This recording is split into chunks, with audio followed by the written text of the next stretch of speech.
Bienvenue sur Cambium, le podcast de l'agroforesterie. L'agroforesterie, le terme est nouveau, les pratiques sont aussi vieilles que l'agriculture. C'est un système qui est intensif en production de ressources, qui peuvent être alimentaires ou non, et finalement qui permet d'optimiser l'usage de ressources naturelles. L'agroforesterie, c'est remettre en interaction les arbres, les sols, les animaux, et rassembler les acteurs de l'agriculture et de l'environnement. Pour sortir de la dépendance au pétrole, pour accroître la productivité alimentaire, pour contribuer à la régulation climatique, l'agriculture a une arme puissante, c'est l'agroforesterie. Faire de l'arbre un allié de notre agriculture, c'est le principe de l'agroforesterie. Au travers de ce podcast, suivez Étienne lors de ses rencontres avec ceux qui la mettent en pratique au quotidien. Cette émission vous est proposée par l'Association française d'agroforesterie. Bonne écoute! Bonjour Adrien, bienvenue sur le podcast. Eh bien bonjour, je vais vous parler de la ferme de Montchevillon. On est une ferme familiale située dans le département de l'Aisne, sud des Hauts-de-France, dans une région plutôt de grande culture en fait, où l'élevage n'est plus très présent et n'est pas présent du tout sous forme bocagère. Donc c'est une petite ferme qui est située dans une vallée de l'Ourcq, et qui présente des terres des contextes très hétérogènes entre de la zone humide, des pentes, des zones sableuses, caillouteuses, des possibilités de culture mais sur des petites surfaces. Du coup, pendant une trentaine d'années, mes parents ont fait du lait, et depuis 10 ans, on a un troupeau de vaches allaitantes limousines. Entièrement en agriculture biologique depuis plus de 45 ans exactement. Et une valorisation des jeunes, des bœufs et des génisses, valorisés dans le circuit agriculture biologique. L'hétérogénéité des terrains, un peu la complexité des contextes sur la ferme, même si c'est une petite surface, fait qu'on essaie de jouer avec toute cette complexité pour valoriser au mieux. Donc en fait, c'est l'ancien système de pâturage tournant qu'il y avait pour le lait, qu'on a conservé pour les allaitants, avec des petites parcelles qui sont soit séparées par de la clôture électrique, soit du barbelé. Et pour 25 hectares pâturés, il y a une trentaine de parcelles en pâturage tournant. Et on a essayé au fil du temps, donc ça a mis 30-40 ans à se faire, c'est de laisser les arbres, les ligneux pousser spontanément, parce qu'en fait il n'y en avait pas du tout quand mes parents se sont installés. Ils ont poussé spontanément, on les a aidés sous forme de plantation, de bouturage en zone humide. Ça s'est fait vraiment sur un grand laps de temps, et toute cette diversité de ligneux aujourd'hui présents, ça nous sert d'un point de vue agronomique si on a des terres qui sont pour certaines très pauvres en matière organique, soumises au vent, au soleil. Donc il y a vraiment un aspect protecteur de l'arbre, rapporté de la matière organique. Et puis le point peut-être qui va nous intéresser plus dans la discussion aujourd'hui, l'aspect fourrager, qu'on va détailler un peu sous forme technique par la suite. En termes de diversité d'essence, parce que donc on est sur des terrains essentiellement calcaires, avec donc un gradient d'humidité presque complet, de la tourbière jusqu'aux zones très sèches, sableuses, sur une différence de niveau d'une centaine de mètres. Donc en fait ça favorise une grande diversité végétale, aussi bien de la flore des prairies permanentes, parce qu'on a une majeure partie en prairie permanente. Je vais pas préciser, c'est qu'on a un petit peu de luzerne et quelques cultures pour faire qui ont une vocation fourragère, donc métail fourrager ou céréales pour la nourriture des bêtes. Et donc toute cette complexité de contexte, de complexité édaphique fait que les arbres qui ont poussé spontanément ou qu'on a planté, qu'on a renforcé, ça donne un panel d'essences qui est assez intéressant, notamment influencé par la présence du calcaire assez régulièrement. Donc on a à peu près 45 essences d'arbres et d'arbustes présents dans les haies, dans les fourrés, dans les lisières de bosquets, de petits bois. Et c'est sur ces 45 essences, que l'on travaille tout le long de la vie, du séjour d'un animal sur la ferme, entre les prairies qui sont plutôt dédiées au génisses ou à l'élevage des jeunes, et puis celles où on est plus en mode engraissement, enfin, ou élevage des mères avec les jeunes. Donc voilà, au fur et à mesure, elles ont une grande diversité de flore. Je peux citer aussi, on a 350 espèces de plantes herbacées. C'est pas du tout de l'introduction, c'est de la présence spontanément dans les différentes parcelles de la ferme. Voilà, plus les essences ligneuses dont on va parler par la suite. Et pour comprendre déjà dans ton système fourrager, l'arbre fourrager, il intervient à quel moment? Quel rôle il occupe un petit peu dans ton système de production sur l'année, quoi? Oui, alors, on a fait des observations empiriques, comme tout éleveur peut faire, hein, voilà, ce qu'on constate régulièrement, que les animaux consomment les lisières de bois, consomment les sous-bois. On a un petit peu de sous-bois pâturé, enfin, où on a mis de l'accès aux animaux. Et puis, elles consomment dans les haies. D'ailleurs, l'entretien de prairies pâturées en pâturage tournant, il y a une consommation intéressante. Et donc ça, c'est un constat que j'ai fait il y a plus d'une quinzaine d'années, et que j'ai essayé de développer au fil du temps pour que ça puisse répondre en fait Enfin, j'y pensais pas forcément il y a 20 ans, mais aujourd'hui, au fur et à mesure des années, j'en suis de plus en plus rendu compte de son intérêt, c'est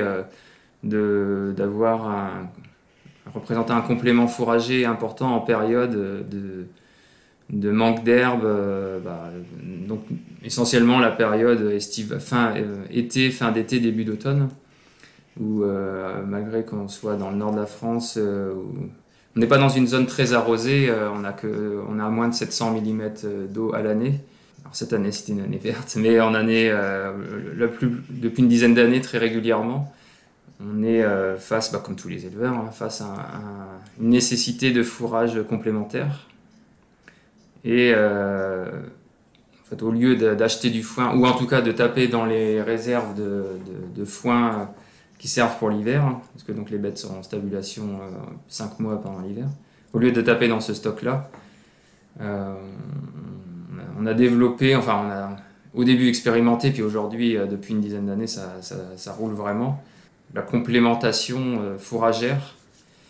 Et puis l'autre aspect, et ça qui est plus difficilement visible, c'est pas très palpable comme ça, mais il y a l'intérêt nutritionnel, et puis tous les autres aspects qu'on connaît et que je vais pas détailler sur l'intérêt de la diversité de l'alimentation des animaux au cours de leur vie, quoi. Donc oui, l'hétérogénéité de contexte, de sol, d'humidité du sol fait qu'on a essayé d'adapter le type de groupements ligneux qui sont présents. Parce qu'évidemment, il y a des haies bocagères, donc ça c'est des haies qui sont développées ou qu'on a plantées en limite de parcelles de pâturage tournant, de parcs. Mais il y a aussi, donc ça c'est la haie qui parle à tout le monde, et les haies on les mène de différentes façons suivant le contexte. Par exemple, sur un sol très sec, sableux, avec peu de ressources en eau, on ne va pas chercher à ce que la haie soit trop grande, puisque de toute façon il n'y aura pas assez d'eau, il n'y aura pas assez les arbres seront pas capables d'aller trop haut, donc là on va plutôt faire de la haie basse ou des arbres taillés assez bas. Alors, il faut toujours garder un petit peu pour l'ombrage des animaux, ça c'est important, d'autant plus qu'on a la majorité de la ferme est exposée sud-ouest, donc c'est important d'avoir des zones d'ombrage évidemment. Et du coup, suivant les contextes, on avait des zones en déprise on avait pu valoriser par manque de temps. C'était pas une priorité, donc on a réouvert en pâturage, et sur ces zones par exemple, c'est un exemple, on pourrait voir ça comme de la broussaille inutile entre guillemets, parce qu'en fait finalement il n'y a pas beaucoup de ressources herbacées, et j'ai puisé dans ce potentiel de broussailles, de petits bosquets, pour en faire des petites zones fourragères qui peuvent faire 10 arts, 20 arts, ou voire moins, vraiment sous forme de bosquets. Donc ça va être des essences chez nous adaptées au calcaire, mais qui sont quand même assez bien réparties en France, comme du fusain, du troène, cornouiller sanguin, du nerprin purgatif. Donc c'est que des essences d'arbustes, parce que là on est sur des terres sèches, pauvres en nutriments, enfin avec beaucoup d'érosion qui est spontanée. Mais ces essences d'arbustes sont vraiment adaptées, de toute façon elles sont venues spontanément. J'ai renforcé quand il y avait nécessité, vraiment sur cet exemple-là, où on peut rajouter les viornes aussi, viorne lantane, viorne aubier. Voilà, on a un petit paquet de 5-6 espèces, essences d'arbrisseaux, qu'on attend qu'elles soient vraiment... alors soit elles étaient déjà, les sujets étaient déjà suffisamment solides, résistants pour être mis directement en pâturage, soit si on les a plantées, elles sont mises en défend provisoirement, le temps qu'elles se renforcent bien. Et donc là, c'est les animaux qui vont venir pâturer spontanément dessus, suivant le pâturage tournant, sachant que plus on est dans les zones sèches, moins le retour est régulier, parce que forcément, en pleine période estivale, si tout est sec, on va éviter de remettre les animaux dessus, on va attendre plutôt la fin de saison. C'est une ressource fourragère intéressante au printemps aussi. Voilà, donc ça c'est un exemple. Par exemple, c'est broussailles, bosquets. On a complètement à l'opposé, en zone humide. Donc c'est des parcelles qui sont en fond de vallée, au bord de ruisseaux.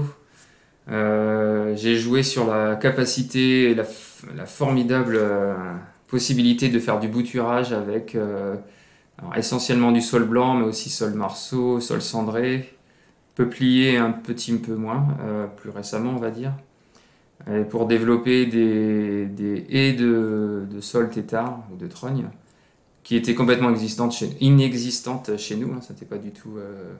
voilà, ça s'était pas vu depuis très longtemps. Et donc c'est des sujets qui ont été bouturés il y a une vingtaine d'années, et depuis 10 ans qui sont très productifs, extrêmement productifs. Donc on fait les animaux toujours pareil, consomment tout ce qui est latéral à hauteur de dents de vache. Donc pour une vache adulte, il faut compter 2 mètres, 2,10 m de hauteur en latéral, enfin la verticale, où elles vont consommer tout ce qui dépasse, et tout ce qui est au-dessus. C'est une ressource fourragère qui est très importante, notamment sur des essences vraiment appétantes comme j'ai parlé du sol blanc. Et donc là, on vient donner un petit coup de pouce s'il y a nécessité en période de manque d'herbe. C'est vraiment une ressource fourragère qui est importante. C'est assez facile à exploiter, entre guillemets, à valoriser, à récolter. Donc on fait sous forme de taille. Donc par exemple, un exemple très concret, on connaît la façon de mener un sol tétard, enfin une trogne de sol, sous forme d'étêtage et de taille régulière. Et donc au lieu de le faire en hiver, c'est depuis une quinzaine d'années, on fait cette taille-là mi-août jusque octobre. Après, normalement, on a moins de nécessité parce qu'il y a toujours une repousse d'herbe dans tous les cas à l'automne. Et donc on met à disposition des troupeaux, si c'est les génisses ou les vaches, ce fourrage. Donc ça c'est un exemple avec le saule. On l'a fait avec le frêne, malheureusement le frêne a fortement régressé du fait de la calarose. Mais voilà, on peut le faire avec quantité d'essence. La trogne ou le tétard, évidemment, sur des arbres qui font du tronc. Donc ça, on ne le fait pas sur tout ce qui est arbuste. Et puis, pour reprendre un autre exemple, tout ce qui est haies, alors il y a les haies champêtres qui ont poussé spontanément sur les linéaires de clôture. Dans ces haies-là, on a beaucoup d'épineux. Donc c'est aubépine, prunelier, épine noire, églantier. Ce que j'ai fait, c'est une sélection en fait pour essayer de favoriser. Je dis j'ai fait et je continue à faire. C'est quand même quelque chose qui se fait sur la durée. Favoriser les essences que je considère vraiment fourragères et plus intéressantes, comme du fusain. On revient fusain, troène, cornouiller sanguin, les viornes lantane, viorne aubier. Donc c'est pas d'éliminer tous les épineux, mais c'est de redonner un peu de place à nos fameux arbustes fourragers qui sont dedans. Voilà, ça se fait sur du... Pour moi, c'est quelque chose quand je vais faire sur du long terme. C'est une haie, elle vit et elle continue de vivre. Donc on va toujours sélectionner entre guillemets. Et j'ai pas d'objectif à avoir que de la haie fourragère sur ces linéaires de clôture. Voilà, il y aura une diversité d'essences.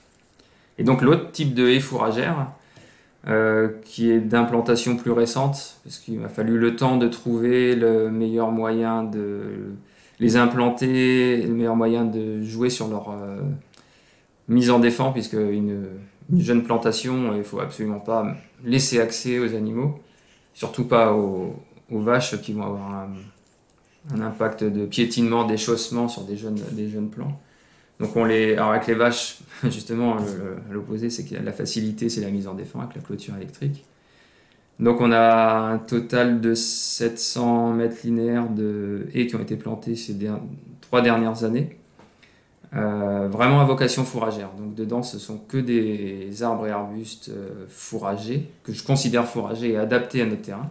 Donc il n'y a pas d'introduction d'essence qu'on n'avait pas, parce que je considère qu'avec déjà 50 essences sur la ferme, il y a déjà de quoi faire, et de s'adapter à tout type de conditions.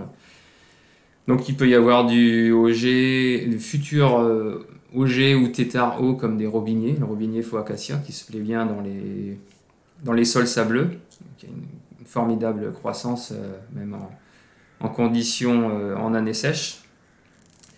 On peut citer des essences auxquelles on ne pense pas en essence fourragère, c'est le pommier sauvage, c'est-à-dire du pommier franc non greffé.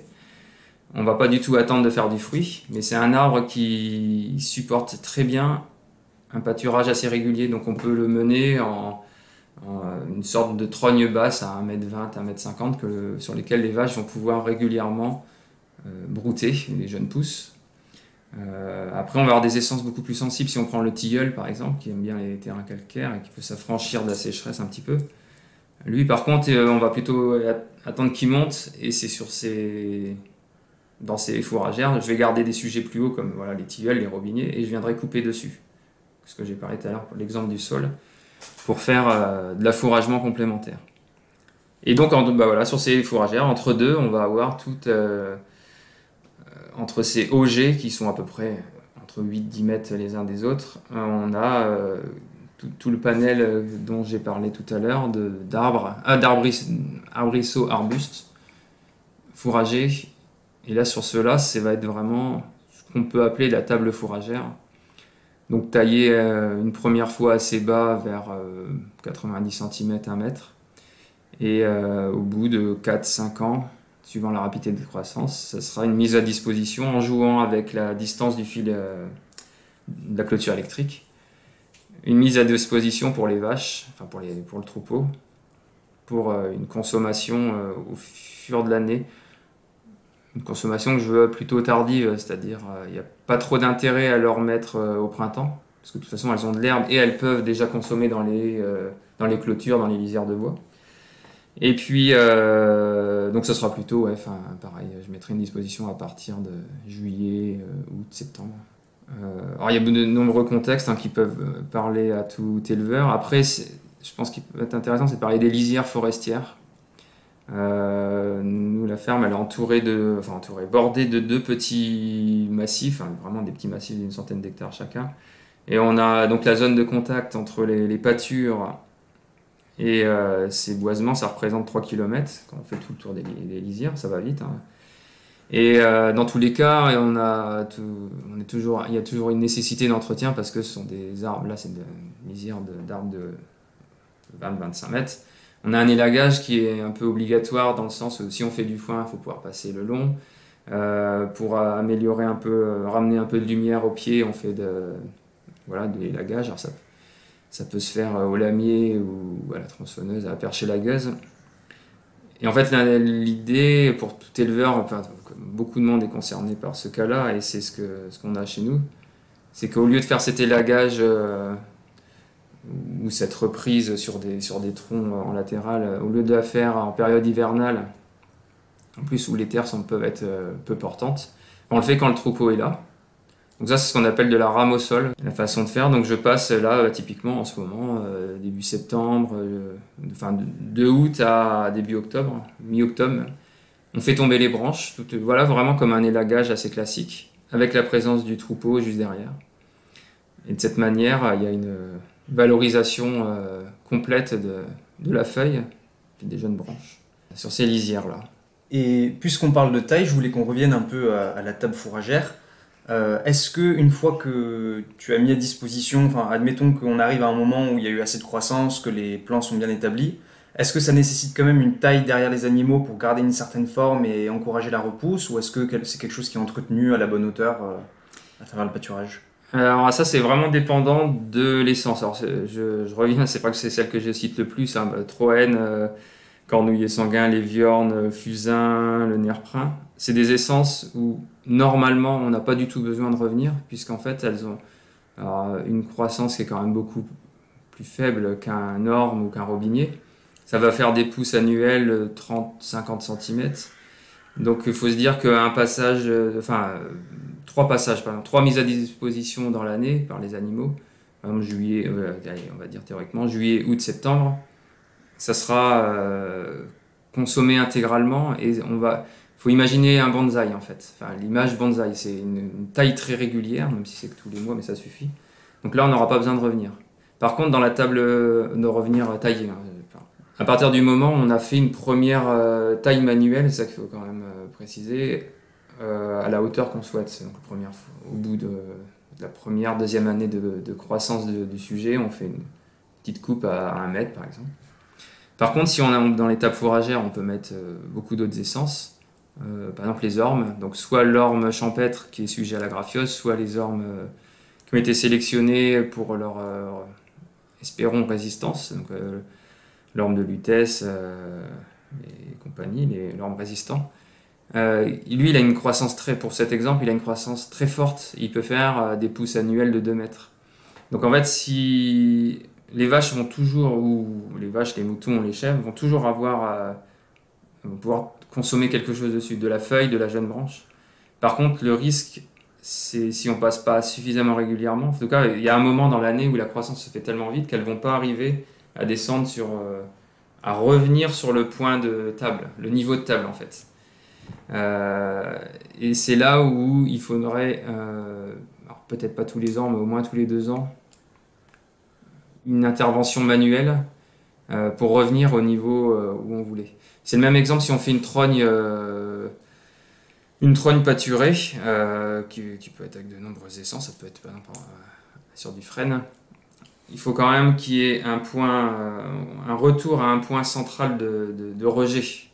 Et plus on va faire alors les animaux, s'ils laissent des brins qui font 20-30 cm, parce qu'elles ont consommé toute l'extrémité, mais une multitude de brins de 30 cm, en fait, l'année d'après, l'arbre va disperser son énergie dans tous ces brins-là, et on n'aura plus la forte pousse qui provient du point de trogne originel. Donc c'est là, sur ces essences à forte croissance, en fait, où il faut une intervention mécanique complémentaire. D'où le fait que, moi, ce que je vois sur la table fourragère, l'idéal, c'est de viser quand même les arbustes, comme je disais, les arbustes et arbrisseaux, où il n'y aura pas besoin de faire d'intervention manuelle, et qu'à l'arrière, les arbres très poussants, ou le robinier par exemple, on va plutôt les laisser monter en tétard haut, et tant qu'à venir faire une coupe, tant qu'à avoir une intervention manuelle, autant faire tomber du volume, de la biomasse. Donc autant faire tomber plutôt tous les 2-3 ans ce que les vaches ou les animaux n'ont pas accès, donc au-dessus des 2 mètres pour des vaches ou 1,50 m pour des moutons par exemple. Autant leur faire tomber beaucoup de branches avec beaucoup de feuilles. Là, elles vont avoir beaucoup à consommer, plutôt qu'à revenir couper tous les ans ou tous les 2 ans des jeunes pousses qui finalement contraignent un peu la croissance.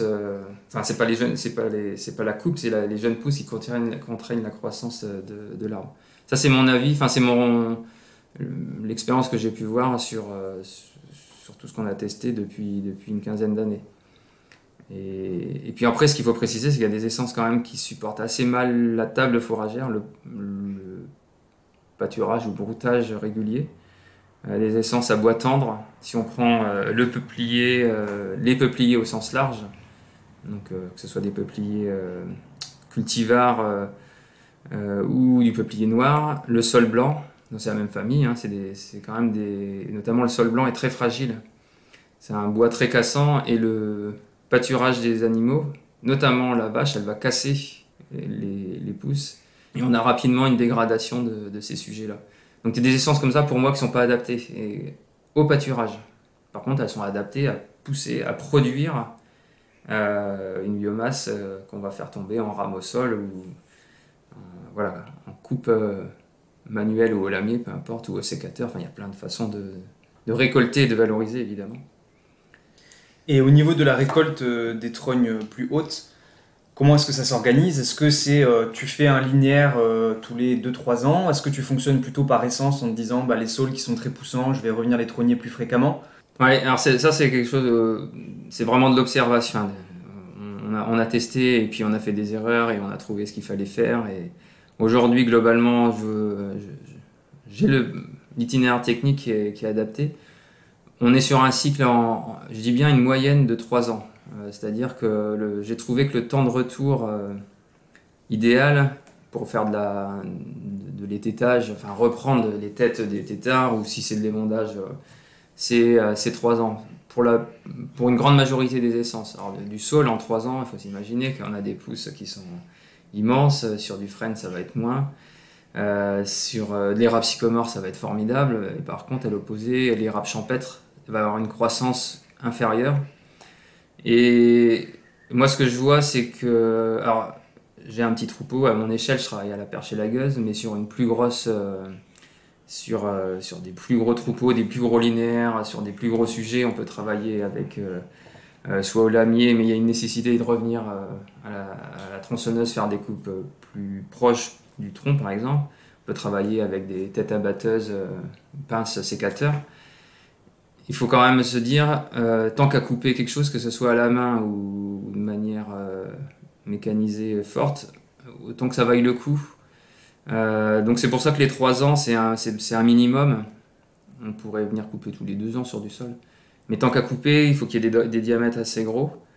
De toute façon, la production de feuillage et de jeunes branches, de jeunes rameaux que les animaux vont consommer, cette quantité, elle est très croissante pendant 3, 4, 5 ans. Bon, après, ça dépend vraiment des essences. Et surtout, ce fourrage, le feuillage, il est très appétant vraiment sur en moyenne. Si on prend l'exemple d'un charme aussi, ça va être sur 5-6 ans. Après, si on le laisse une 10-15 ans, sans le recouper, on va avoir un feuillage moins appétant. Et puis la productivité de feuilles diminue évidemment en proportion au fil du temps. Donc voilà, après c'est vraiment aussi... moi j'ai adapté ce temps de retour à la ferme par rapport à la quantité de fourrage disponible et aussi de la valorisation des branches outre l'aspect fourragé, quoi. Donc c'est-à-dire qu'une fois que les vaches ont consommé le feuillage, et je le redis bien, il n'y a pas que le feuillage, les jeunes rameaux, hein, elles mangent vraiment toutes les jeunes pousses de l'année, ça va, il y a ce qu'on pourrait penser qu'il n'est pas que de la feuille, mais vraiment il y a le bois vert à consommer. Et tout le reste, comme on le valorise dans une déchiqueteuse pour en faire un genre de copeaux incorporé à la litière en stabulation, c'est 3 ans sur du saule par exemple, ou de l'érable sycomore, ou du robinier, c'est un diamètre qui est parfait pour passer dans la machine. Si on avait une vocation, l'éleveur qui souhaiterait valoriser plus en plaquettes bois énergie, après la valorisation du feuillage, il va attendre évidemment plus pour avoir du plus gros diamètre, plus de bois, pour optimiser les doubles, triples valorisations.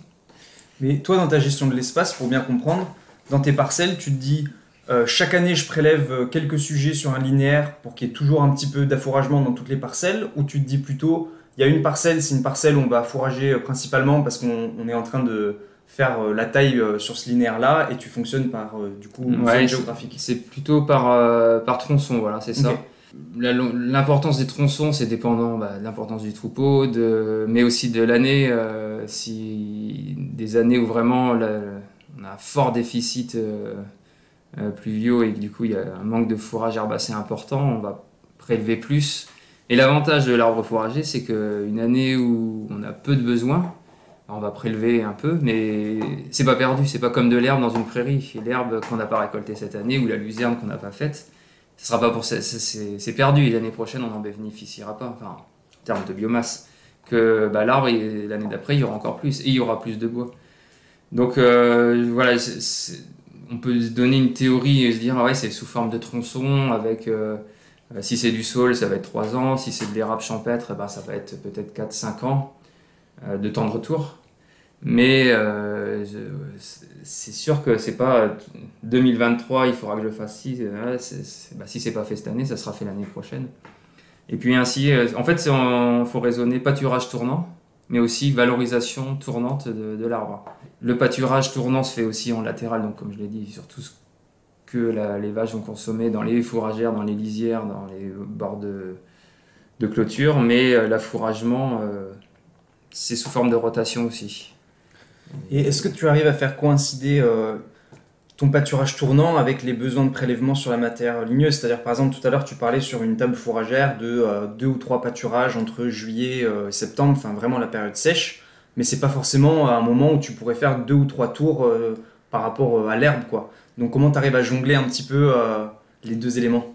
Oui, alors sachant que les fourragères, on les a mis volontairement dans des parcelles qui étaient peu productives, parce qu'il y a aussi l'idée de ramener de la matière organique, donc des parcelles sur sable, des prairies permanentes sur sable. Et donc en effet, oui, c'est sûr que c'est une théorie de se dire trois fois. Là, elles sont encore jeunes, mais ce que je pense, c'est qu'il pourrait y avoir des années où il y a très peu de croissance, et donc parce que très peu de pluviométrie. Mais de ce fait-là, je ferai passer les bêtes assez peu dans cette parcelle-là, puisqu'il y aura aussi peu d'herbe. Par contre, l'année, avec la pluie au moment dans l'été, on a une assez vite réactivité des arbustes en termes de croissance, en jeunes pousses, comme l'herbe en fait. Donc ça coïncidera, pour l'instant ça coïncide, on le voit bien. Ce pâturage tournant aussi. Et puis de toute façon, ouais, je répète, c'est pas parce qu'on manque une année. Alors sur la fourragère, il faut éviter de manquer une année, puisqu'on va avoir de la croissance de bois qui sera pas consommé d'après. Mais si on part sur un objectif de 3 fois dans l'année, et si on fait que 2 fois, c'est déjà suffisant pour la viabilité de la haie. Est-ce que tu peux nous expliquer un peu, étape par étape, comment ça se passe, cet affouragement des bêtes avec du ligneux? Alors, première étape, qui ne concerne pas directement le ligneux, c'est que on va... donc on parle de rame au sol quand on fait l'affouragement. Je vais garder ce terme-là, comme ça on suivra le fil. On commence pas du tout de coupe de rame au sol en début d'arrivée des vaches dans la parcelle. Si je prends une période, on est en moyenne, on va dire 3 jours de pâturage par parcelle. On va dire fin août. Ce que je fais, c'est que j'observe la consommation de l'herbe. Et de toute façon, ça serait un non-sens de faire tomber des branches en début d'arrivée des vaches dans cette parcelle, puisque premièrement, on aurait un gaspillage de l'herbe présente. Et elles n'auraient pas forcément une nécessité de consommer tout de suite du ligneux, alors qu'elles ont un super trèfle à disposition, imaginons, à l'arrivée dans la parcelle. Donc on attend toujours les 2 tiers, à peu près les 2 tiers de la consommation de la parcelle. Parce qu'à l'opposé, j'attends pas qu'il n'y ait plus d'herbe dans la prairie. C'est ce qui peut paraître le plus simple, et c'est un peu la mesure d'urgence, la mesure pompier. On se dit, oh, il n'y a plus rien à manger, il est temps de couper des branches. Si on arrive à anticiper, et du coup c'est ce qu'on essaie de faire au mieux, maintenant avec l'expérience, c'est que voilà, on regarde, elles ont bien consommé de l'herbe, mais il en reste. Et l'idée, c'est que au moment où je vais réaliser la coupe d'affouragement, faire tomber des branches au sol, de la lisière ou des arbres têtards par exemple, je vais faire en sorte qu'elles vont consommer sur les 2 jours qui suivent et de l'herbe, parce qu'il en restera dans la prairie. Elles n'auront pas encore consommé tout le stock sur pied, et de l'herbe et de la branche et de la feuille présente. Donc ça, c'est quand même quelque chose qui est très important à observer au début et à anticiper. Alors, c'est facile à dire, il y a des fois on n'est pas disponible, ou alors il pleut. Voilà, justement, il y a aussi les fenêtres météo. Bon, normalement en été on est plutôt le contraire, on préférerait qu'il pleuve. Et je vais éviter de couper alors que je sais que le lendemain ils annoncent de la pluie, puisque en fait toutes les essences de ligneux qu'on va couper, c'est comme de l'herbe. Si ça prend trop d'humidité à partir de la première journée de séchage, c'est complètement, enfin c'est délaissé par les bêtes, ça perd en appétence forte très rapidement. C'est assez surprenant, enfin, ouais, mais c'est assez logique en même temps. Donc ça, je regarde ça aussi. Donc ça fait quand même plusieurs critères d'observation préalable, de réflexion préalable. Et l'itinéraire technique, la façon de procéder. Donc là, sachant que j'ai un petit troupeau, ou si c'est les génies, c'est encore plus petit, J'interviens avec une perche et lagueuse, donc c'est une tronçonneuse sur perche qui permet d'aller travailler 4 mètres, 5 mètres au plus haut, mais entre 2 et 4 mètres. Ça permet d'éviter de prendre des risques de faire à la traque, enfin, soit dans un godet, dans un Manitou, soit à la tronçonneuse à bout de bras ou sur une échelle. Et donc la perche et la gueule, voilà, je fais tomber les branches. Alors faire tomber les branches, c'est facile à dire comme ça, mais je respecte. Enfin, l'idée c'est que je repasse pas derrière en fait. C'est que lorsque je fais une coupe, que ça soit pas mal fait ou alors que je me sois dit, j'ai pas coupé au bon endroit, donc il va falloir que cet automne je revienne couper proprement. Non, j'essaie de faire autant que possible, même si j'ai pas trop le temps à ce moment-là, de couper bien pour plus avoir à y revenir. Enfin voilà, les principes de la taille. Et donc je fais tomber les branches et j'essaie de pas en faire tomber trop non plus. Parce que je préfère, par exemple sur une rotation, imaginons que les vaches passent dans une parcelle, dans une dite parcelle 2 fois en fin d'été. Je préfère couper 2 fois à un mois d'intervalle, plutôt que d'avoir coupé tout en une fois au mois d'août. Et puis qu'elles en aient gaspillé une partie peut-être, parce que bah oui, on aura eu une grosse rosée ou de la pluie 2 jours après. Et puis finalement, il n'y a plus rien pour le mois de septembre. Donc pour tout éleveur qui ferait de la rame au sol, ce qu'il a besoin de faire au début, c'est un peu du tâtonnement, c'est de regarder ce que va avoir besoin le troupeau, ce qu'elles vont consommer. Parce que tant qu'à couper, autant que ça ne soit pas gaspillé et autant avoir fait ça à juste mesure. Donc voilà, alors avec la clôture électrique pour les vaches c'est très facile parce que tout ce qui est en esclos par exemple, des haies ou des arbres têtards qui seront en bordure, il suffit de poser le fil, voir comme on a le système un peu avec tendeur sur clôture. Au pire les branches tombent dessus, on les décale un peu. Lors de la coupe je fais en sorte que les branches soient alignées, assez bien réparties. Alors après, suivant les essences, on va dire que 3/4 de ce qu'on va couper, ça va tomber au sol et ça va être assez aéré.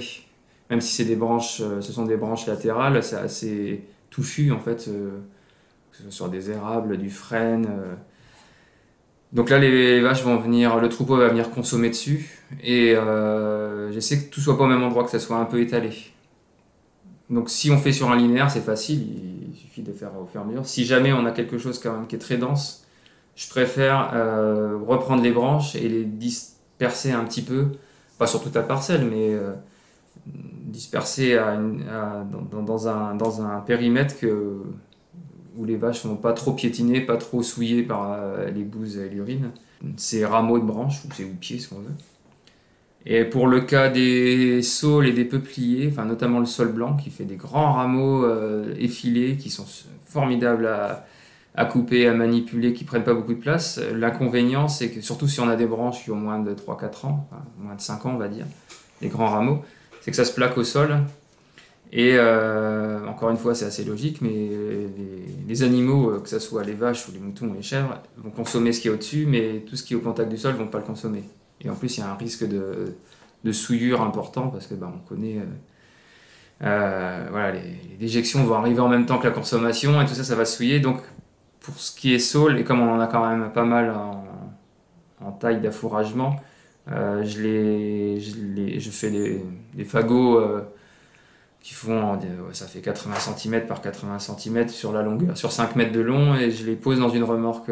Enfin, je fais des fagots des paquets que je transporte à la fourche hydraulique et au grappin hydraulique, et puis on les met dans une remorque distributrice, enfin une remorque fourragère adaptée aux arbres. On a un petit peu, enfin c'est du bricolage mais qui est fonctionnel, ce qui fait que là les bêtes vont pouvoir consommer tout ce dont elles ont besoin. Au lieu d'avoir 50% de gaspillage, il va donc peut-être rester 10% qu'elles n'auront pas consommé dans le gros paquet. Mais c'est une façon d'optimiser, mais ça, je répète, c'est vraiment pour le sol blanc, pour des essences qui vont faire des grands rameaux fins et peu branchus. Et pour les rameaux au sol, par contre, une fois qu'elles l'ont consommé, tu vas pareil venir avec ton grappin et aller stocker cette matière ailleurs en attendant de la broyer. Ouais. Alors il n'y a pas d'urgence à le faire, hein, généralement, si on a fait tomber des branches en août-septembre. J'ai pas d'urgence à ramasser derrière, je le fais dans l'automne. L'idée c'est de ramasser ça et de regrouper pour en faire un andin disponible pour... donc après on passe dans un broyeur, enfin une déchiqueteuse broyeur derrière tracteur. Mais ça serait valorisé par, si on faisait venir une entreprise ou pour ceux qui sont concernés par une CUMA avec du matériel. Voilà, l'intérêt c'est toujours de regrouper tout ce bois, donc tous ces ligneux dont les feuilles ont été consommées, de les regrouper et de les mettre à un endroit accessible. Et donc nous on fait ça, on essaie de centraliser et puis dans l'hiver, quand on a besoin, on vient broyer le volume nécessaire de copeaux de broyat pour mettre en litière en stabilisation. Et au niveau des résultats pour la litière, t'en es satisfait? Oui, alors là aussi on a fait, évidemment par tâtonnement. Aujourd'hui, il y a beaucoup de monde à tester ça. Hein. Là maintenant, je pense que c'est à l'échelle nationale, européenne, il y a eu plein de retours d'expérience, donc c'est vrai que... Mais je pense que il y a plein d'écoles différentes et il faut vraiment que ça soit les aspects pratiques, les besoins de l'éleveur Il n'y a pas de recette miracle. Mais pour prendre l'exemple, nous, ce qu'on fait, c'est qu'on met une petite couche en fond de stabilisation, enfin quand le fumier a été curé, une couche d'une quinzaine de centimètres de broyat, et puis on garde la paille. On met de la paille, enfin on fait un mélange un peu sous forme de millefeuille. Et l'intérêt, c'est qu'on a diminué très fortement la consommation de paille. On a l'impression d'avoir quand même un fumier beaucoup plus sain. On voit aucun purin qui ressort. Ça a une capacité d'absorption qui est... Voilà, j'ai pas besoin de prouver ça. Et puis, ce qui est intéressant, c'est quand on sort ce fumier, donc on l'épand essentiellement dans les terres cultivées et un petit peu et une partie dans les prairies les plus sèches, pauvres en matière organique sur sable. Et on a un fumier qu'on travaille quasiment pas. On le laisse travailler naturellement entre 9 mois de l'année, par exemple. On le laisse travailler comme ça et en fait, c'est assez surprenant de voir le compost qu'il en résulte. Une dégradation vraiment assez rapide. Alors là, comme on a une déchiqueteuse, ça fait pas des gros copeaux en fait. Et c'est ça qui est... Et en plus, on passe pas du gros bois. Généralement, c'est tout ce qui est diamètre inférieur à 10 cm. Tout ce qui est bois tendre comme du saule, des érables, tout ça, ça fait vraiment un copeau qui est peuplier. Voilà, des copeaux excellents qui se dégradent vite et qui font vraiment un compost qu'on connaissait pas. Et donc ouais, on les pend dans les terres les plus sableuses, là où on a vraiment un déficit de matière organique. Alors c'est récent, ça fait que 3 ans qu'on épand de cette manière-là. Parce qu'en fait, avant le bois, toutes les branches, on n'était pas équipés, donc on les compostait. Enfin, on les compostait. On laissait les branches d'embroyer en tas et les tas existent toujours et ça se composte très lentement. Depuis 3 ans, on fait sous forme de broyat. Et on voit déjà le bénéfice dans les terres les plus sableuses qui en avaient vraiment, vraiment besoin de matière organique par rapport à du fumier issu de paille et des déjections. Là, on voit une nette différence. En termes de... Déjà, ça se constate dans le sol, après le travail, l'enfouissement. Puis l'année d'après, là, on constate une bonne... et je suis pas le seul, hein, des autres agriculteurs qui ont épandu cette matière-là. Dans ces contextes-là, ça fait vraiment, vraiment du bien, quoi. Et donc, il n'y a pas de souci d'avoir des bouts de bois pas décomposés, enfin, même sans le retourner beaucoup, comme tu disais, sans le travailler, tu as un résultat vraiment satisfaisant. Non, on fait ça, on remonte simplement le tas, voilà, très logiquement, on le remonte un petit peu, mais on ne passe pas de retourneur d'andin, ce qu'on faisait avant. Ça chauffe beaucoup plus. On voit, ça a l'air de chauffer quand même plus que par la paille, c'est ce qu'on constate, hein. Que par la paille seule. Et puis non, et puis c'est vrai que mais voilà, je précise, c'est une déchiquetée plus que vraiment de la grosse plaquette. Et je pense que quelqu'un qui ferait que du chêne, par exemple, en plaquette, évidemment, ça va être différent de nos copeaux de saule. Ça, c'est sûr. Et toi, donc, tu as fait le choix d'acheter un broyeur? Oui, voilà, bon, c'est un broyeur que je loue, que je vais racheter, mais c'est un petit broyeur qui demande... Alors l'inconvénient, c'est qu'il demande beaucoup de manipulation, enfin de manutention, c'est un petit peu physique. Ça permet de passer tout ce qu'on passe pas en bois de chauffage, donc tout ce qui est au-dessus de 10 cm, voire le sol, on ne fait pas forcément du bois de chauffage dedans, donc on peut passer un peu plus gros. Après, clairement, pour un petit peu plus, et si on était un groupe d'éleveurs ou d'agriculteurs qui auraient d'autres velléités de valoriser, clairement, il faudrait s'équiper avec autre chose. Disons que je suis vraiment à la limite de l'utilisation de ce type de matériel, et puis surtout de la main-d'œuvre nécessaire. Donc après, il faudrait clairement passer. Et si j'ai l'opportunité, parce que c'est du matériel qu'il faut avoir à plusieurs, donc ça veut dire plus de chevaux, un matériel plus puissant, un tracteur plus puissant, et puis un broyeur avec un bras. Qui permet de rentrer des fagots et passer plus de volume à la fois. Ça, c'est ce qui peut se faire dans des contextes bocagés sous forme de pumas, sous forme de groupements d'agriculteurs. Après, nous, on est dans un secteur qui est très peu pourvu, un petit peu isolé, mais ouais, vraiment, ça, je suis vraiment à la limite. Hein. Ça, c'est clair que... Et après, en termes d'autres valorisations, donc tu as parlé de bois de chauffage. On se chauffe à 2 familles avec exclusivement le bois des haies, des lisières, des bois pâturés quand il y a des arbres qui tombent, et compagnie. Donc voilà, la litière, ce qui nous a fait économiser fortement de la paille, et comme on disait, d'avoir un compost de meilleure qualité, d'améliorer au niveau agronomique. Et puis après, il y a d'autres potentiels, parce que c'est vrai que dans une haie... ou dans des lisières de bois, si on a des arbres qui ont été bien gérés entre guillemets, ou en tout cas qui ont su bien pousser, parce que l'idéal c'est, si on veut faire un peu de bois d'œuvre, c'est faire de la taille et l'agage, mais là on a une haie qui a 43 ans, que mon père a planté en arrivant sur la ferme, et donc il y a frêne, érable sycomore qui étaient beaux, des fûts assez corrects, et qu'on a scié en planche. Donc c'est aussi c'est pas une vocation économique, mais c'est une utilisation domestique, ou même ça peut servir sur la ferme. Et encore, on l'a fait un peu en mode test, mais on pourra en faire plus. Sachant que sur ces arbres, les feuilles on avait fait de l'affouragement, on les avait fait tomber à la bonne période pour qu'il y ait de l'affouragement, et ça faisait partie de la régénération de la haie, quoi.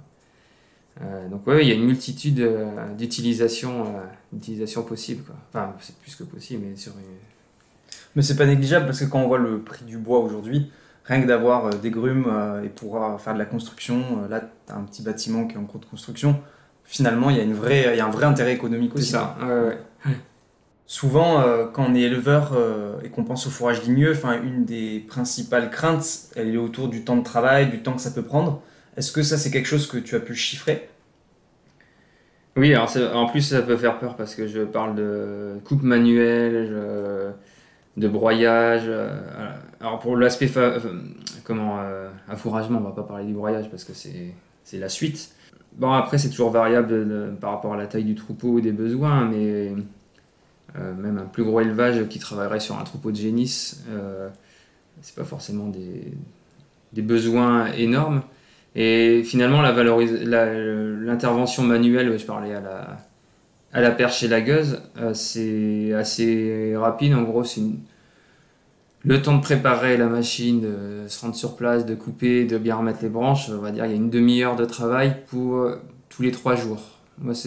Mon année de référence, c'est un peu 2020, parce que 2020, c'était l'année où la sécheresse nous a plus touchés, et où on avait vraiment quasi plus de ressources herbacées à partir de début août. Et donc là, c'est l'affouragement. En moyenne, on va dire vraiment en moyenne, j'ai fait tous les 3 jours une coupe plus ou moins importante suivant la parcelle où j'étais, suivant les arbres, les ressources ligneuses. Tous les 3 jours jusque fin septembre, début octobre. Donc une demi-heure à chaque fois.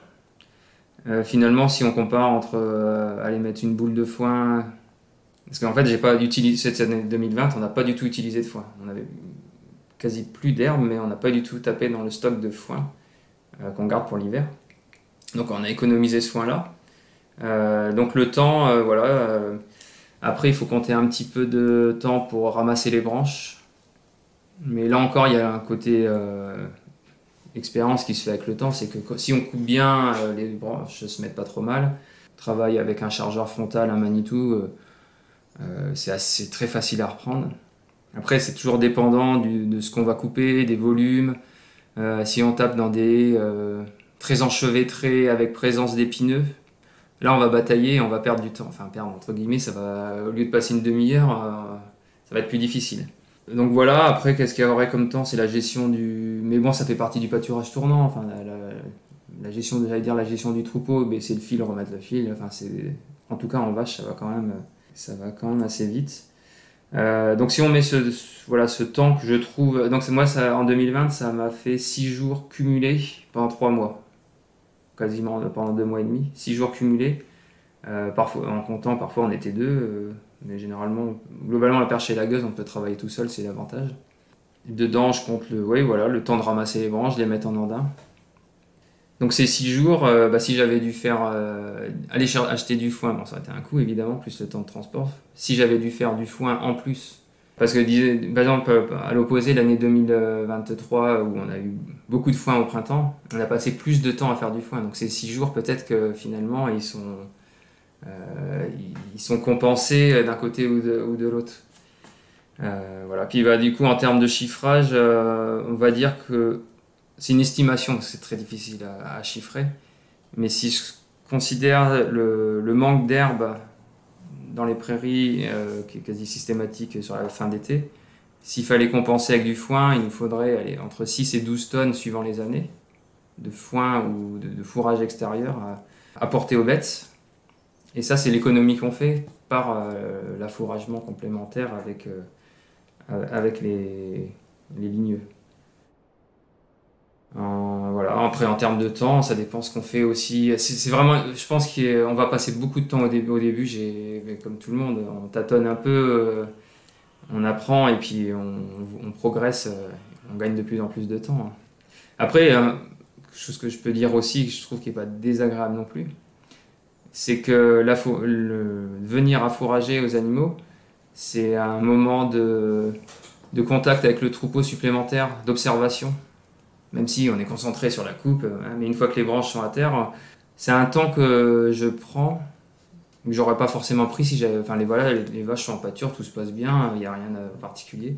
On a toujours d'autres priorités, autres choses à faire. Et là, c'est un moment supplémentaire avec les animaux. Et donc, pour l'aspect contact, l'aspect gestion du troupeau, observer un individu qui aurait un problème qu'on n'aurait pas détecté, on le voit à ce moment-là. Donc, je trouve que c'est aussi un petit bénéfice, quoi. Alors la remorque fourragère, j'essaie de le faire le moins possible parce que ça prend un petit peu de temps de manutention. Bon, c'est pas énorme, mais je le fais vraiment que sur le sol blanc. Toutes les autres essences, tout ce qui est lisière, des haies assez hautes ou des lisières de bois, on n'a pas de saule du tout dedans. C'est par exemple de l'orme, ce sont des érables, les 3 essences d'érable, il peut y avoir un peu d'aulne, il peut y avoir des robiniers, tout ça c'est de la rame au sol direct, donc j'ai pas besoin de revenir regrouper les branches, je fais tomber ce qu'elles ont besoin, elles consomment et puis on ramasse plus tard. Je dirais que l'utilisation particulier du saule, ça représente un quart, un cinquième du volume total. Juste pour finir avec l'aspect temps passé, parce que je passe une demi-heure à tailler tous les 3 jours.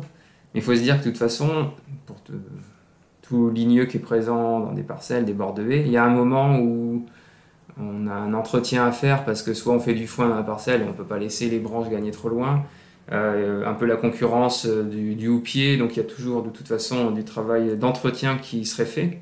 Et donc cet entretien, c'est de la coupe. Alors ça peut se faire à l'épareuse, au lamier, à la tronçonneuse, suivant les moyens techniques et puis le matériel linéaire à faire. Donc de toute façon, il y a un moment où il faudrait... les agriculteurs ont une nécessité de venir tailler, donc finalement ce temps, autant l'optimiser, ce temps de coupe, pour que ça puisse être valorisé en plus par le feuillage, quoi. Et si on parle un peu valorisation, donc tu as parlé du broyage et de l'utilisation de litière, est-ce que ça, tu as des estimations sur un peu le volume que ça représente et le temps associé aussi? Oui, alors bon, on a une aire paillée, on doit avoir 200 mètres carrés, peut-être un peu plus avec les parcs des génisses. d'air paillé, on utilisait à peu près 200 boules de paille à peu près avant de mettre des copeaux. Et puis en fait, bon, chaque année on a testé pour mettre plus de copeaux. J'avais pas assez c'est plus le temps qui me manque pour broyer. Idéalement, il faudrait une centaine de mètres cubes. 100 mètres cubes pour cette surface-là, ça serait l'idéal. En gardant une cinquantaine de boules de paille. Donc en gros, voilà, il faut se dire, on divise par 2 ou 3, voire plus, la quantité de paille. Bon, pour l'instant, je suis pas encore à 100 mètres cubes, on fait 50 mètres cubes à l'année, mais c'est déjà très bien et c'est déjà une bonne progression. Mais voilà, donc à transposer à des stabulations enfin, pour le cas des stabulations sur air paillé, quoi. Parce que ça te met combien de temps aujourd'hui pour faire ces 50 mètres cubes? 50 mètres cubes, on met 3 jours enfin 3 fois 2 jours du coup. Il y a le temps, mais c'est que c'est très physique. Il faut être quand même très vigilant, il y a quand même un risque, même s'il y a une sécurité, mais il y a quand même un risque. Donc voilà, ça c'est pour 50 mètres cubes. Donc le double, c'est pas envisageable. 6 jours à 2, même si c'est réparti dans un hiver, c'est faisable, mais on pourrait passer à autre chose, mais pas tout seul, quoi. Alors là, on a beaucoup discuté de ce qui se passe sur ta ferme, mais tu as aussi une autre corde à ton arc, c'est que tu interviens dans des formations organisées par la FAF sur les fourrages ligneux.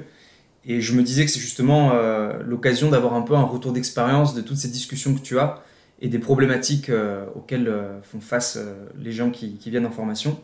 Donc, est-ce que tu peux nous expliquer un petit peu quels sont les profils que tu vois de projets, un peu nous donner des exemples de la diversité des projets que tu rencontres sur les fourrages ligneux? Je suis très satisfait et très content de rencontrer, d'échanger des éleveurs qui se posent des bonnes questions ou qui ont déjà avancé aussi sur les fourrages ligneux, un peu à différents endroits de France. Personne n'est parfait, nous notre système n'est pas encore, peut être amélioré ça, mais on a quand même une expérience, on va dire une quinzaine d'années sur ce sujet, et puis aussi sur la façon de concevoir la haie en système agricole ou l'arbre en système agricole. Donc c'est des échanges très fructueux, alors qui sont très variables suivant évidemment les secteurs de France. Entre nous, dans le nord de la France, et encore, même le nord est très variable, et la Bretagne et l'est de la France, voilà, c'est une adaptation vraiment au terroir, aux caractéristiques locales.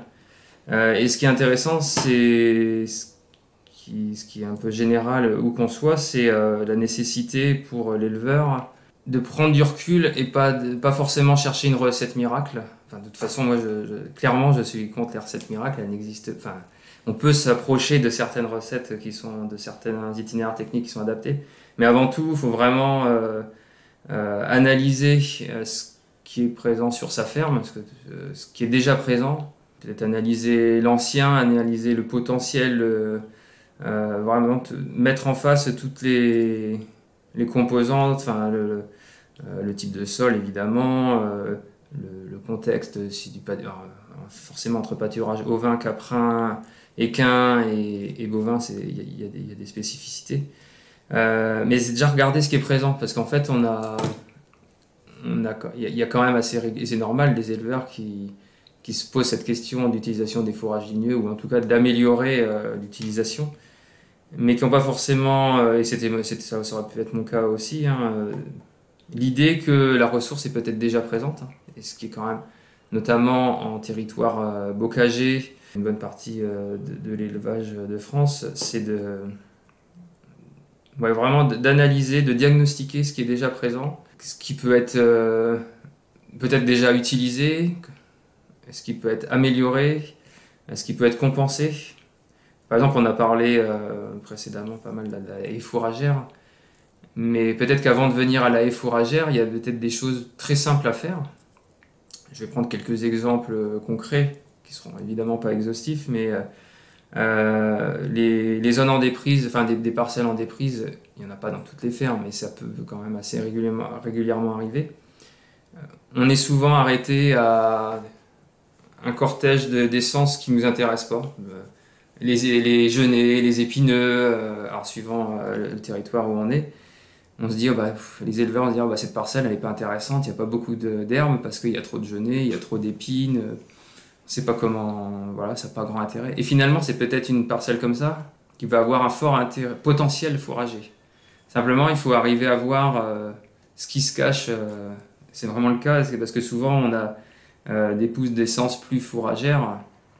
On peut avoir, par exemple, le sorbier des oiseleurs qui va être disséminé au sein de genêts, mais l'éleveur n'y pense pas forcément. Parce qu'il ne voit pas, il voit que les genêts. Je ne vais pas rester vraiment autour de cet exemple-là, mais donc le travail de réflexion autour des fourragineux, ça peut être là-dessus, c'est comment valoriser, comment permettre le développement de ces essences-là, qui sont au final déjà présentes, ou alors ça peut être des semis, on peut avoir des semis sous-jacents de chênes et d'érables dans un roncier, mais quand on regarde la parcelle de loin, on se dit il n'y a que des ronces, comment on va valoriser ça? Donc là, c'est là où j'essaie autant que possible de donner des idées, de trouver des idées.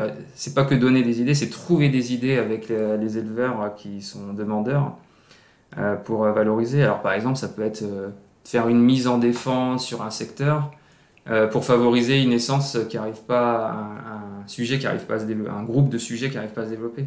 Ça peut être au contraire d'aller faire du broyage, des pressages dans des zones très denses où on va pouvoir mettre accès aux troupeaux, mettre accès à un bosquet de jeunes arbres qui serait intéressant. Donc voilà, c'est des exemples comme ça. Après, ça peut être aussi ce qui se fait dans du bocage, le bocage de l'ouest de la France ou de la Bourgogne qui est très productif. On n'a pas parlé beaucoup pour l'instant des charmes. On peut avoir des grands alignements de charmes, d'ormes, têtards, parfois plus que centenaires. Et c'est une ressource qui de plus en plus est revue, par exemple, par les éleveurs comme potentiel pour faire du bois, soit du bois de chauffage, soit du... Enfin je dis de plus en plus, non, ça l'a toujours été, mais de plus en plus pour faire des plaquettes par exemple. Et l'idée toute simple, une idée première pour un éleveur qui a beaucoup de haies, on a des fermes où il y a plusieurs kilomètres, des dizaines de kilomètres parfois de ces haies très denses, c'est qu'en fait de toute façon il y aura un objectif de valorisation en bois plaquettes, mais tant qu'à faire venir, du coup généralement ça se fait en gros chantier, donc tant qu'à faire venir une entreprise qui va couper ou du matériel spécialisé, autant le faire à la période où ça peut aider le troupeau, parce que de toute façon c'est en prairie. Il n'y a absolument pas nécessité à venir faire ça forcément au mois de décembre, janvier, et en plus où on va abîmer les sols. Si on peut le faire à un moment où la terre est porteuse et où il reste des feuilles et où les animaux sont présents dans la parcelle, c'est un bonus, c'est une valorisation fourragère supplémentaire. Typiquement, là, en cette fin d'année qui peut être très sèche dans certains territoires, un chantier qui aurait été prévu en décembre, pourquoi pas l'avancer là en ce moment en septembre? Même si le troupeau ne consommera pas tout, parce que quand l'entreprise vient, quand le matériel est là, il faut que ça avance, mais en tout cas, il y aura une valorisation qui aura été faite. Et ça, c'est pour en revenir aux questions des éleveurs, c'est un premier exemple auquel on ne pense pas forcément, avant de foncer vers la table fourragère. Et donc voilà, ça se construit comme ça, pour en revenir à l'idée du diagnostic à l'échelle de la ferme, à l'échelle du système de pâturage. Et puis, ce qu'on fait lors des journées de formation, on est toujours sur une ferme d'accueil, c'est un peu de faire un inventaire, c'est pas de l'inventaire scientifique exhaustif, mais de regarder un peu les essences qui sont présentes dans les haies. Allez, je vais citer l'exemple du nerprin purgatif qui est plutôt sur les terrains calcaires, qui est très commun, mais qu'en fait on ne voit pas parce qu'il est souvent emprisonné, compris dans des fourrés d'aubépine. C'est un excellent fourrage ligneux, un feuillage qui est très très apprécié, mais il y a quand même très peu d'éleveurs qui le connaissent, tout simplement parce qu'il est dissimulé et finalement il est bien consommé. C'est une ressource fourragère qui est présente. Donc là, le diagnostic de terrain est vraiment intéressant pour ça. Et souvent, je pense qu'il y a une phrase un début de phrase qui ressort, c'est « Ah je ne pensais pas que dans mes haies, il y avait une telle diversité. » On a vite fait d'avoir, à l'échelle d'une ferme, c'est rare qu'il y ait moins de 30 essences d'arbres et d'arbustes. Il y en a qui sont beaucoup moins représentés que d'autres. c'est souvent un effet surprise et voilà, derrière, il peut y avoir des idées qui germent sur des valorisations supplémentaires. Et après, aussi, est-ce que tu as des conseils un petit peu en retour d'expérience sur des choix un peu simples ou des choses qui te paraissent évidentes maintenant avec l'expérience pour pouvoir te simplifier la vie en termes de confort de travail, de temps de travail, des choses qui ont pu évoluer dans ta manière de planter des arbres ou de les tailler ou quoi que ce soit?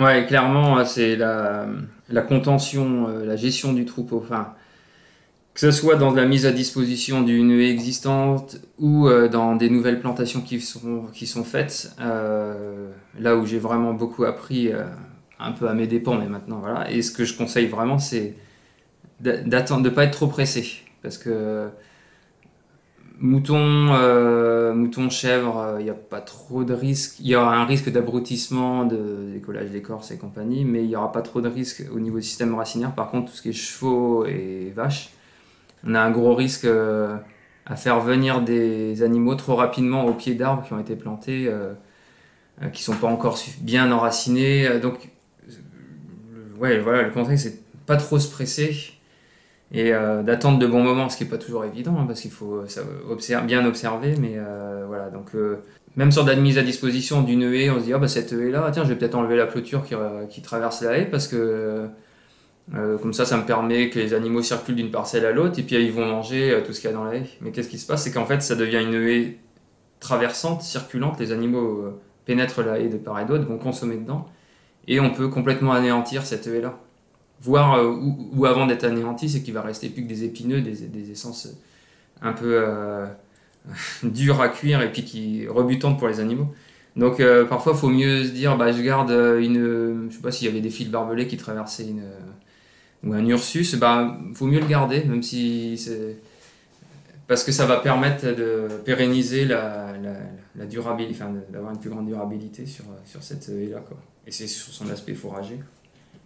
Et en revenant un peu plutôt à tes échanges avec tous ces agriculteurs, c'est quoi les points de blocage récurrents qui reviennent dans la mise en place des projets? Oui, bah clairement. Alors, avant que ça soit un point de blocage réellement, mais c'est la première action, c'est le temps. On va pas forcément parler de l'affouragement parce que toutes les fermes n'ont pas forcément besoin de faire de la rame au sol, hein. Il y a des terres dans l'ouest de la France, mais c'est pas généralisé, ce qui peut y avoir des périodes très sèches, mais dans des bocages avec des terres très poussantes, ça sera pas forcément nécessaire, ça peut être du pâturage direct. Donc là, il n'y a pas une perte de temps à venir couper des branches. Puis il y a sur des troupeaux importants, en fait, c'est ça qui va être, c'est vraiment l'adaptation à la taille du troupeau. Il y a des solutions qui existent, mais je pense qu'il y a des solutions à trouver pour la mécanisation. Typiquement, du matériel de coupe, d'élagage plus approprié que le lamier, parce que le lamier ou les pareuses encore moins, mais le lamier, ça va faire des coupes un peu loin de la zone où on souhaite qu'il y ait beaucoup de rejets. C'est pour répondre vraiment à cette problématique temps à passer à une période où on n'a pas forcément le temps, août-septembre, où l'éleveur a beaucoup de choses à faire. Donc je pense qu'on peut beaucoup progresser. Je dis les personnes intéressées, et j'espère qu'elles seront suivies par les partenaires, par des entreprises des constructeurs qui trouvent du matériel adapté. Je pense et j'espère qu'il y aura de la progression sur ce sujet-là. Eh bien Adrien, merci beaucoup d'avoir pris le temps de partager toutes ces choses avec nous, c'était vraiment passionnant. Et on essaiera de mettre un maximum de ressources aussi dans la description avec un peu des photos de la ferme et aussi le lien vers tes futures formations que tu fais en partenariat avec la FAF. Très bien, merci et puis bonne continuation. Cet épisode de Cambium est déjà terminé, on espère que vous avez passé un bon moment en notre compagnie. Si vous souhaitez en savoir plus, rendez-vous sur notre site internet agroforestery.fr et sur nos réseaux sociaux. Ce podcast vous a plu? N'hésitez pas à liker et commenter cet épisode et à le partager à vos proches. Abonnez-vous sur votre plateforme d'écoute préférée pour ne pas manquer la suite de notre aventure. À bientôt!